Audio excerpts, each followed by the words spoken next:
broadcasting live from an undisclosed location in the heart of Peliasach.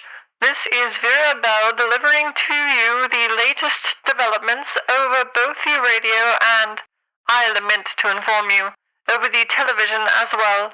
The present date is presumably sometime between the 7th of May of 1949 and the 7th of May of 2093, although I've yet to conclude my investigations into the matter. We shall begin our program with a public service announcement. As I mentioned in my last program, and as many of you may now know through personal experience, we share this isle with local denizens, marionettes, shells of their former selves who remain ambulant well after their passing, wander through the isle and occasionally accost prisoners, sometimes banding together to pose considerable risk. However, these marionettes are not our only neighbors. The local Bajani people, infamous for their preference for human flesh, have attacked prisoners at an increasingly rapid pace. An individual was found slain at Svietlo Bay, our isle's capital city.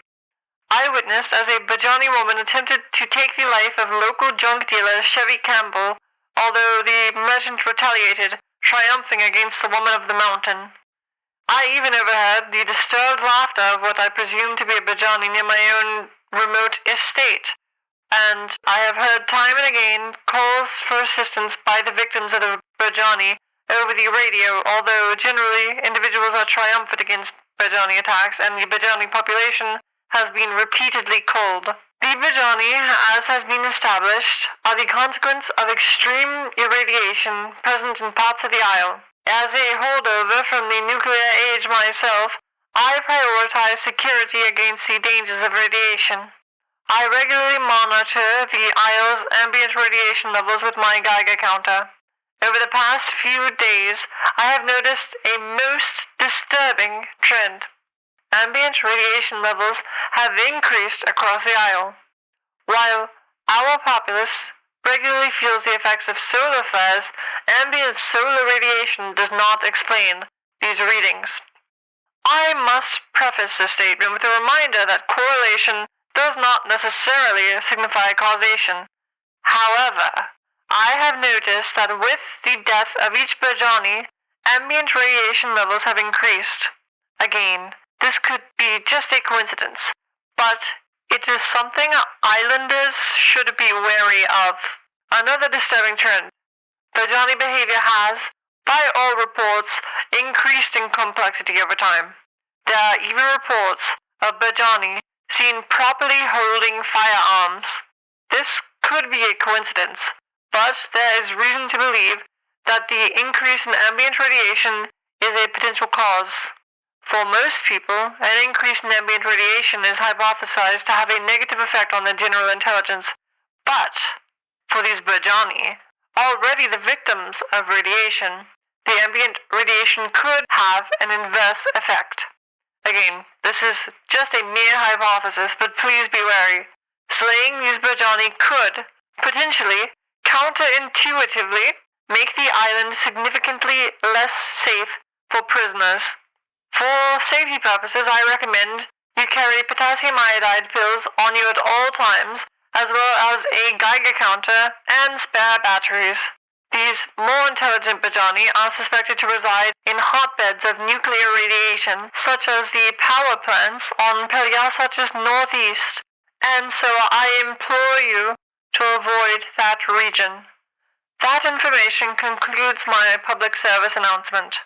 Before I get into the news, I desire to deliver to you all an advertisement, as this show would not be possible without the support of local businesses. When the laws are no-show and you're high and dry, just give a holler for Jade Eye.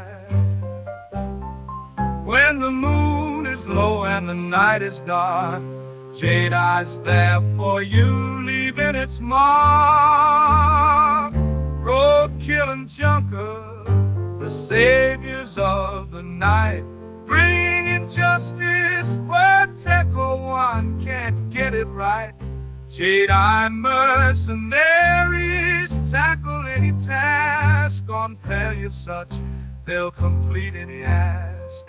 With junker and roadkill, they'll tackle any fly. In Temple One's shadow, they'll fight for what's right. So if you've got a score to settle or need muscle on this hour, call them on the radio, they're ready to shine. For justice in the darkest time, when the law's a no-show and you're high and dry, just give a holler for Jade Eye.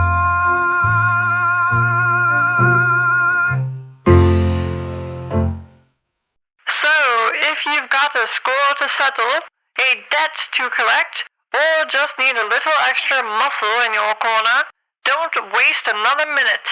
Pick up your radio and ask for Jade Eye. Junker and Roadkill are standing by, ready to roll out and deliver the kind of justice that Tech-01 do not want you to have. Remember, folks, when the going gets tough, the tough hire Jade Eye. And now, additional news. Berry Goods opened in Svietlo Bay to very good success. Additionally, out in the junkyard in the eastern region of the Isle, one can find Chevy Campbell's junk business. If you yourself are in the market for junk, then I wholeheartedly endorse Chevy's junk. If you desire an advertisement for your own business, reach out to me over the radio and we can negotiate terms. I desire to make a more personal demand. I politely request the attention of a technology expert, particularly one versed in mid-20th century quasi-extra-governmental biomedical prototypes. Should you have expertise in such a field, contact me over the radio. The situation on the Isle has the potential to be exceedingly precarious. Please stay safe during these trying times. Carry a Geiger counter, potassium iodide, and batteries, and try to spare the lives of the Bajani where possible so as to avoid increased irradiation and the subsequent betterment of the general intelligence of these same Bajani. This concludes our broadcast. Once again, this has been Vera Bell of Bell Communications, signing off.